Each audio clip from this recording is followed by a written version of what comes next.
എല്ലാവർക്കും നമസ്കാരം. മായ സ്റ്റാറ്റിലേക്ക് സ്വാഗതം. തിരുവാതിര നക്ഷത്രക്കാർക്ക് ഈ വരുന്ന ജൂൺ 2025 എങ്ങനെയാണെന്ന് നോക്കാം. അതിലേക്ക് കടക്കുന്നതിന് മുമ്പ് പ്രൈവറ്റ് കൺസൾട്ടേഷൻ താല്പര്യമുണ്ടെങ്കിൽ ഡീറ്റെയിൽസ് ആ ഡിസ്ക്രിപ്ഷനിലുണ്ട്, നോക്കാവുന്നതാണ്. നമുക്ക് റീഡിങ്സിലേക്ക് കടക്കാം. തിരുവാതിര നക്ഷത്രക്കാർക്ക് ഈ വരുന്ന ജൂൺ 2025 എങ്ങനെയാണ് എന്ന് നോക്കാം.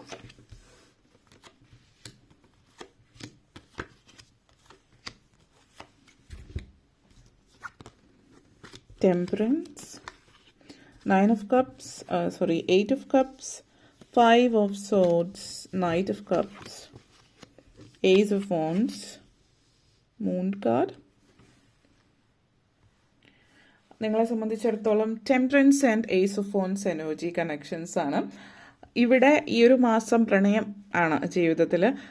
സ്നേഹം, പ്രണയം, ദയ, ഇതുപോലുള്ള ജീവിതത്തിൽ ഒത്തിരി സ്നേഹം അല്ലെങ്കിൽ സൗഭാഗ്യകരമായിട്ടുള്ള സ്നേഹം, അതുപോലെയുള്ള പ്രണയം, ഇതുപോലുള്ള കാര്യങ്ങളൊക്കെ സംഭവ്യമാകുന്നൊരു മാസമാണെന്ന് പറയാം. ഫാമിലിയിലാണെങ്കിലും നിങ്ങൾ ഒരുമിച്ച് ഇതുവരെ പോയിരുന്ന രീതിയിലൊക്കെ തന്നെ ആണെങ്കിൽ കൂടിയും ഒരിച്ചിരി സ്നേഹം കൂടുതൽ എല്ലാവർക്കും നിങ്ങളോടുണ്ടോ എന്നുള്ളൊരു ഫീലിംഗ് വരാം. എല്ലാവരും നിങ്ങളോട് കുറച്ച് കൂടുതൽ സ്നേഹക്കൂടുതൽ കാണിക്കുന്നു. അതുകൊണ്ട് തന്നെയാണ് അപ്പോൾ നിങ്ങളാണെങ്കിലും വളരെയധികം പ്രത്യേകിച്ച് ദേഷ്യപ്പെട്ട് സംസാരിക്കുക, അല്ലെങ്കിൽ പെട്ടെന്ന് ദേഷ്യം വരുന്ന ആളുകളോ അല്ലെങ്കിൽ ഇച്ചിരി റൂഡായിട്ട് സംസാരിക്കുന്ന ആളുകളാണെങ്കിൽ പോലും പൊതുവേ നിങ്ങളുടെ സംസാര ശൈലിയിലൊരു മാറ്റം വന്നിട്ടുണ്ട്. കാരണം എല്ലാവരും നിങ്ങളോട് കുറച്ച് സ്നേഹത്തോടു കൂടി പെരുമാറുന്നത് കൊണ്ട് തന്നെ നിങ്ങളും വളരെയധികം സോഫ്റ്റ് ആയിട്ടായിരിക്കും ആളുകളോട് സംസാരിക്കുന്നത്. കാരണം ഇങ്ങോട്ടേക്കും അതേപോലെ തന്നെയാണ് എന്നുള്ളത്. അതുകൊണ്ട് ഈ മാസം നിങ്ങൾക്ക് ഒത്തിരി ഇഷ്ടമുള്ളൊരു മാസമായിരിക്കും. കാരണം ചുറ്റും എല്ലാവരും നിങ്ങളെ ഇഷ്ടത്തോടെ സ്നേഹത്തോടെ നോക്കുന്നു. ചില ആളുകളെ സംബന്ധിച്ച് പ്രഗ്നൻസി സിറ്റുവേഷൻ ആണ് കേട്ടോ ഇത് സൂചിപ്പിക്കുന്നത്. അപ്പോൾ ചിലപ്പോൾ പ്രഗ്നൻസി സിറ്റുവേഷൻ്റെയും ഭാഗമായിട്ടാവാം. എന്നിരുന്നാലും പൊതുവെ എല്ലാവരും ആ ഒരു സ്നേഹത്തിൽ എന്നുള്ളത് കാണിക്കുന്നു. പ്രണയത്തിനുള്ള ഒരു സാഹചര്യം ഉരുത്തിരിഞ്ഞു വരുന്നുണ്ട്. അപ്പോൾ പ്രണയ അഭ്യർത്ഥനകളൊക്കെ ലഭിക്കുന്ന ഒരു മാസം കൂടിയിട്ടാണ് ഈ ഒരു സമയം. അപ്പോൾ അങ്ങനത്തെ ഒരു സാഹചര്യവും പ്രണയവും സ്നേഹവും ഒക്കെ ആയിട്ട് സന്തോഷമായിട്ട് പോകുന്നൊരു സമയം. പൊതുവേ ദയാദാക്ഷിണ്യം കൂടുതലുള്ളൊരു സമയമാണ്. അപ്പോൾ ഇത് സന്തോഷമുള്ള കാര്യമാണ്. എല്ലാവരോടും സ്നേഹത്തോടും ദയോടും കൂടി പെരുമാറുക എന്നുള്ളത്. ദയാദാക്ഷിണ്യം കൂടുതലുള്ള സമയം എന്ന് പറയുമ്പോൾ അത് ശ്രദ്ധിക്കേണ്ടുന്ന ഒരു കാര്യം കൂടിയാണ്. കാരണം അതെടുത്ത് പറയാൻ കാര്യം, നിങ്ങൾക്ക് എല്ലാവരോടും സ്നേഹമാണ്, ദയാണ്. അപ്പോൾ ആളുകൾ പറ്റിക്കപ്പെടാൻ എളുപ്പമുള്ളൊരു സമയമാണ് ആ ഒരു സമയം. ഒരു ഉദാഹരണം പറയുകയാണെങ്കിൽ, കടം കൊടുക്കുന്ന സാഹചര്യം, പ്രത്യേകിച്ച് നിങ്ങളോട് അത്രയും അടുപ്പമില്ലാത്ത ആളുകൾ നിങ്ങളുടെ അടുത്ത് കുറച്ച് സ്നേഹത്തിലൊക്കെ പെരുമാറുകയും തൽക്കാലം ഇങ്ങനെ ഒരു സിറ്റുവേഷൻ ഉണ്ട് എന്ന് പറഞ്ഞിട്ട് കടം ചോദിച്ചാൽ അതിൽ നിന്ന് ഒഴിവാക്കി പോകുന്നതാണ് ഏറ്റവും ആദ്യം ചെയ്യേണ്ടുന്ന കാര്യം. കാരണം ഈ കടം തിരിച്ചു കിട്ടാൻ സാധ്യത വളരെ കുറവാണ്.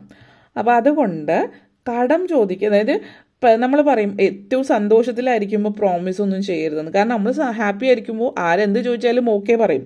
അപ്പം അതുകൊണ്ട് തന്നെ ഇങ്ങനെയുള്ള സമയത്തൊക്കെ അത് ഒഴിവാക്കി വിടുന്നതാണ് ഏറ്റവും നല്ലത്. അധികം ദയാദാക്ഷിണ്യം കാണിക്കാൻ പോയാൽ നിങ്ങൾക്ക് തന്നെ അത് പണിയാകും എന്നുള്ളത് ഓർക്കുക. കടം കൊടുക്കാൻ പറ്റിയൊരു സമയമേ അല്ല ഈ ഒരു മാസം എന്നുള്ളത്. ഓക്കെ. അതേപോലെ തന്നെ 8 of cups and Knight of cups energy connections ആണ്. ഫാമിലി അന്തരീക്ഷം, കുടുംബാന്തരീക്ഷം ചില ആളുകളെ സംബന്ധിച്ചൊരു ചില ആളുകളെ മിസ് ചെയ്യുന്ന ഒരു ഫീലിംഗ് ഉണ്ടാവുന്നുണ്ട്. അതായത് നിങ്ങളിൽ നിന്ന് അകന്നു പോയിട്ടുള്ളവർ, മരിച്ചു പോയിട്ടുള്ളവരാവാം, അല്ലെങ്കിൽ ദൂരെ എവിടെയെങ്കിലും ഉള്ള നിങ്ങളുടെ ചിലപ്പോൾ സൗഹൃദങ്ങളായിരിക്കാം.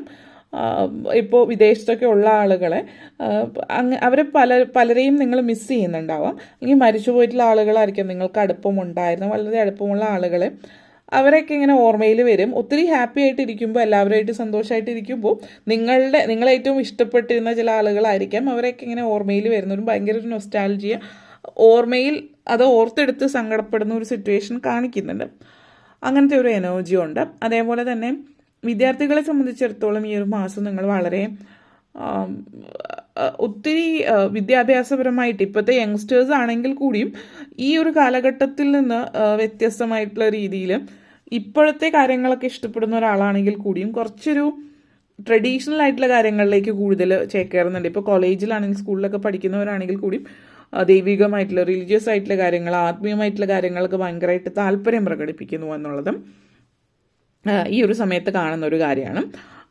അതേപോലെ തന്നെ പ്രായമായിട്ടുള്ളവർ, ഒരേ സമയം തന്നെ ആ ഒരു കാലഘട്ടത്തിലുള്ളവരും പ്രായമായിട്ടുള്ളവരും കുറച്ച് ദൈവിക കാര്യങ്ങളിൽ, മെഡിറ്റേഷൻ പോലുള്ള കാര്യങ്ങളിൽ ഒക്കെ താല്പര്യം കാണിക്കുന്നുണ്ട്. യോഗ പ്രാക്ടീസ് ചെയ്യാൻ പറ്റിയൊരു സമയമാണ് ഈ ഒരു സമയം. നിങ്ങൾക്ക് ഒത്തിരി നിങ്ങളുടെ മനസ്സിനെ അടക്കി നിർത്താൻ പറ്റുന്നൊരു, വളരെയധികം ഹെൽപ്പ് ചെയ്യുന്നൊരു കാര്യം കൂടിയിട്ടാണ് ഇത് സൂചിപ്പിക്കുന്നു എന്നുള്ളത്. അതേപോലെ തന്നെ 8 ഓഫ് കപ്സ് ആൻഡ് മൂൺ കാർഡാണ്. ഇവിടെ വീട്ടമ്മമാരെ സംബന്ധിച്ചിടത്തോളം പറയുകയാണെങ്കിൽ ഇവിടെ ചില ഒരു തെളിച്ചം, ഒരു ക്ലാരിറ്റി ഇല്ലായ്മ നിങ്ങൾക്ക് കാണുന്നുണ്ട്. അപ്പോൾ അതായത് നിങ്ങൾ ചില ആളുകളെ സംബന്ധിച്ചിടത്തോളം ഇതുവരെ ജോലി ചെയ്യുക, കുട്ടികളൊക്കെ പഠിക്കുന്ന സമയമായതുകൊണ്ട് ജോലി നേരത്തെ ചെയ്തിരുന്നവരാണെങ്കിലും ചെയ്യാത്തവരാണെങ്കിലും ജോലിക്കൊന്നും പോയിട്ടില്ല, അല്ലെങ്കിൽ സ്വന്തമായിട്ട് ഒരു വരുമാനം അങ്ങനെയൊന്നും ഉണ്ടായിട്ടില്ല. പക്ഷെ ഇപ്പോൾ അതിനൊരു അവസരം വരുന്നു. നിങ്ങളത് എങ്ങനെയാണ് അത് മുന്നോട്ടേക്ക് പോകണോ, ഇതുവരെ പോയില്ല, എക്സ്പീരിയൻസ് ഇല്ല, അല്ലെങ്കിൽ കുട്ടികൾ, വീട്ടിലുള്ള മറ്റുള്ളവർ, അങ്ങനെയൊക്കെ ചിന്തയിലേക്ക് ആ ഒരു ഇതിലേക്ക് പോകുന്നുണ്ടാവാം.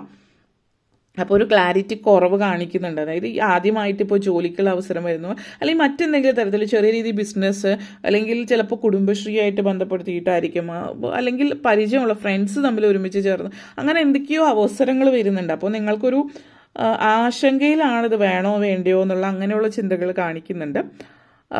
ഫാമിലിയുമായിട്ട് ബന്ധപ്പെടുത്തിയിട്ട് പൊതുവെ സപ്പോർട്ടാണ് കാണിക്കുന്നത് ഫാമിലിയിൽ നിന്നുള്ളത്. ഫാമിലിയിൽ ചർച്ച ചെയ്തിട്ട് അതൊരു പുതിയൊരു ജീവിതത്തിലൊരു പുതിയ വഴിത്തിരിവായിട്ട് എടുത്ത് മുന്നോട്ടേക്ക് പോകാവുന്നതാണ്. ബാക്കി നിങ്ങൾ ആലോചിച്ചിട്ട് തീരുമാനങ്ങൾ എടുക്കുക എന്നുള്ളത്. പിന്നെ റിട്ടയർമെൻറ്റ് ഫേസിൽ നിൽക്കുന്നവർക്കും ഇങ്ങനത്തെ ഒരു സിറ്റുവേഷൻ, അതായത് പൊതുവെ ഇപ്പോൾ ജോലി ഇല്ലാത്തവരെ സംബന്ധിച്ചാണ് സൂചിപ്പിക്കുന്നത്. ഇപ്പോൾ ജോലി ഇല്ല, ഇനി ഭാവിയിലേക്ക് ജോലി ചെയ്യും എന്നുള്ള സാധ്യതയില്ല എന്ന് ചിന്തിക്കുന്നവർക്ക്, ഇപ്പോൾ റിട്ടയർമെൻറ്റ് ഫേസിലുള്ളവർക്ക്, വീട്ടമ്മമാർ, അങ്ങനെയുള്ളവർക്കാണ് ഇങ്ങനൊരു സാഹചര്യം സൂചിപ്പിക്കുന്നത്. ഓക്കെ. പിന്നെ പ്രായമായിട്ടുള്ളവരെ സംബന്ധിച്ചിടത്തോളം പിന്നെ പറയാനുള്ളൊരു കാര്യം, കുറച്ച് ആക്റ്റീവായിട്ടിരിക്കുക. അതായത് നിങ്ങൾ എൻഗേജ്ഡ് ആയിട്ടിരിക്കുക എന്നുള്ളത്. അനാവശ്യമായിട്ടുള്ള ഒരു ചിന്തകൾ, ചില ആളുകൾക്ക് അതായത് മരണത്തെക്കുറിച്ചുള്ള ചിന്ത, അതായത് നെഗറ്റീവ് ചിന്തകളാണ് മുഴുവൻ.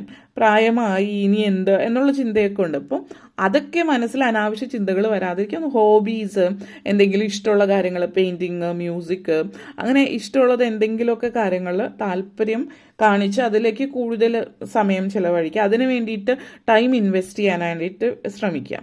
അതേപോലെ 4 of swords and ace of wands energy connections ആണ്.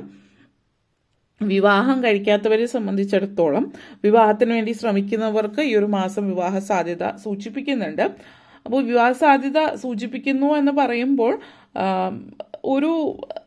അതായത് വിവാഹം നടക്കുന്നില്ല എന്ന് വിചാരിച്ചിട്ട് നിങ്ങൾ നിങ്ങളുടെ ചില കാര്യങ്ങളുണ്ട് നിങ്ങൾക്ക് ഇഷ്ടമുള്ളത്, അത് നിങ്ങൾക്ക് ഒരിക്കലും കോംപ്രമൈസ് ചെയ്യാൻ പറ്റാത്ത കാര്യങ്ങളുണ്ട്. അവിടെ നിങ്ങൾ ഒരിക്കലും കോംപ്രമൈസ് ചെയ്യാൻ പോവാതിരിക്കുക. നിങ്ങൾക്ക് ഒട്ടും പറ്റാത്ത കാര്യങ്ങളിൽ ഒരിക്കലും കോംപ്രമൈസ് ചെയ്യാതിരിക്കുക. അത് നിങ്ങൾ വെയിറ്റ് ചെയ്യുക, അതിന് ഇനിയും സമയമുണ്ട്. അതായത് ഇപ്പോൾ വേറെ വഴിയില്ല എന്ന് വിചാരിച്ചിട്ട് ലൈഫ് ലോങ് ജീവിക്കേണ്ട ആളുകളാണ്. അപ്പോൾ ചില കാര്യങ്ങൾ, എല്ലാ കാര്യത്തിലും എന്നുള്ളതല്ല, നമ്മൾ ചില കാര്യങ്ങൾ കോംപ്രമൈസ് ചെയ്യുക. പക്ഷെ നിങ്ങൾക്ക് ഒട്ടും പറ്റാത്ത ചില കാര്യങ്ങളുണ്ടാവും. ചില ആളുകൾക്ക് ചില കാര്യങ്ങൾ ഒട്ടും പറ്റില്ല. പക്ഷെ അത് ലൈഫ് ലോങ് അങ്ങനെ ഉള്ളൊരു കാര്യമായിട്ട് ജീവിക്കാൻ പറ്റുമെന്ന് ആലോചിച്ചിട്ട് മുന്നോട്ടേക്ക് പോവാം. ചുറ്റുമുള്ളവരും പലതും പറയുന്നുണ്ടാവും. പക്ഷെ അത് നിങ്ങൾ ആലോചിച്ചിട്ട് തീരുമാനം എടുക്കുക എന്നുള്ളതാണ് പറയാനുള്ളത്. പിന്നെ ജോലി ചെയ്യുന്നവരെ, ഭയങ്കരമായിട്ട് കരിയർ ഓറിയൻറ്റഡ് ആയിട്ടുള്ള ആളുകൾ ജോലി ശ്രദ്ധിക്കുക, ജോലിക്ക് വേണ്ടിയിട്ട് ശ്രമിക്കുക, ജോലിയുടെ ഭയങ്കര ഉത്തരവാദിത്തത്തോട് കാര്യങ്ങൾ ചെയ്തൊക്കെ വലിയ വലിയ കാര്യമാണ്, നല്ല കാര്യമാണ്. പക്ഷേ നിങ്ങൾ ജോലിയിൽ അമിതമായിട്ട്, അതായത് ഓവർ വർക്ക് ചെയ്യുന്നത് നിങ്ങൾക്ക് ആരോഗ്യ പ്രശ്നങ്ങൾ ഉണ്ടാക്കിയേക്കും. അതായത് ഒത്തിരി പണിയെടുക്കും. നിങ്ങൾ ശ്രദ്ധിക്കുന്നുണ്ട്, നിങ്ങൾ ആരോഗ്യപരമായിട്ട് വേറെ പ്രശ്നങ്ങളൊന്നും ഉണ്ടാവില്ല.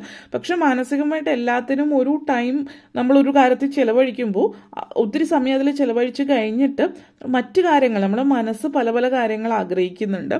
അപ്പോൾ അത് കഴിഞ്ഞ് കുറച്ച് സമയം ഫാമിലിയോടൊപ്പം ചിലവഴിക്കുക, ഇഷ്ടമുള്ള കാര്യങ്ങൾ ചെയ്യാം. അങ്ങനെ വ്യത്യസ്തങ്ങളായിട്ടുള്ള പല കാര്യങ്ങൾ ചെയ്യുന്നത് നിങ്ങൾക്ക് ജീവിതത്തിൽ ഒത്തിരി സാധ്യതകൾ നൽകുന്ന ഒരു സമയമാണ് എന്നുള്ളത് സൂചിപ്പിക്കുന്നുണ്ട്. അപ്പോൾ നിങ്ങൾക്ക് ഇഷ്ടമുള്ളത് എന്താണോ അതിന് വേണ്ടിയിട്ട് കുറച്ച് സമയം ചിലവഴിക്കുക. ജോലി മാത്രം അല്ലെങ്കിൽ കുടുംബം മാത്രമല്ല, നിങ്ങളെന്ന് പറയുന്ന വ്യക്തി, നിങ്ങളെന്ന് പറയുന്ന ഇൻഡിവിജ്വൽ എന്താണോ ആഗ്രഹിക്കുന്നത് അതിന് വേണ്ടിയിട്ട് കൂടി സമയം ചിലവഴിക്കുക എന്നുള്ളത് കൂടിയിട്ടാണ് ഇവിടെ എടുത്ത് പറയാനുള്ളൊരു കാര്യം. ഓക്കെ. അപ്പോൾ ഇത്രയും കാര്യങ്ങളാണ് നിങ്ങളെ സംബന്ധിച്ചിടത്തോളം പറയാനുണ്ടായിരുന്നത്. നിങ്ങൾക്ക് ഈ വീഡിയോ ഇഷ്ടപ്പെട്ടു എന്ന് വിശ്വസിക്കുന്നു. ഇഷ്ടമായെങ്കിൽ ലൈക്ക് ചെയ്യാനും ഷെയർ ചെയ്യാനും കമൻറ്റ് ചെയ്യാനും സബ്സ്ക്രൈബ് ചെയ്യാനും മറക്കരുത്. എല്ലാവർക്കും നന്ദി, നമസ്കാരം.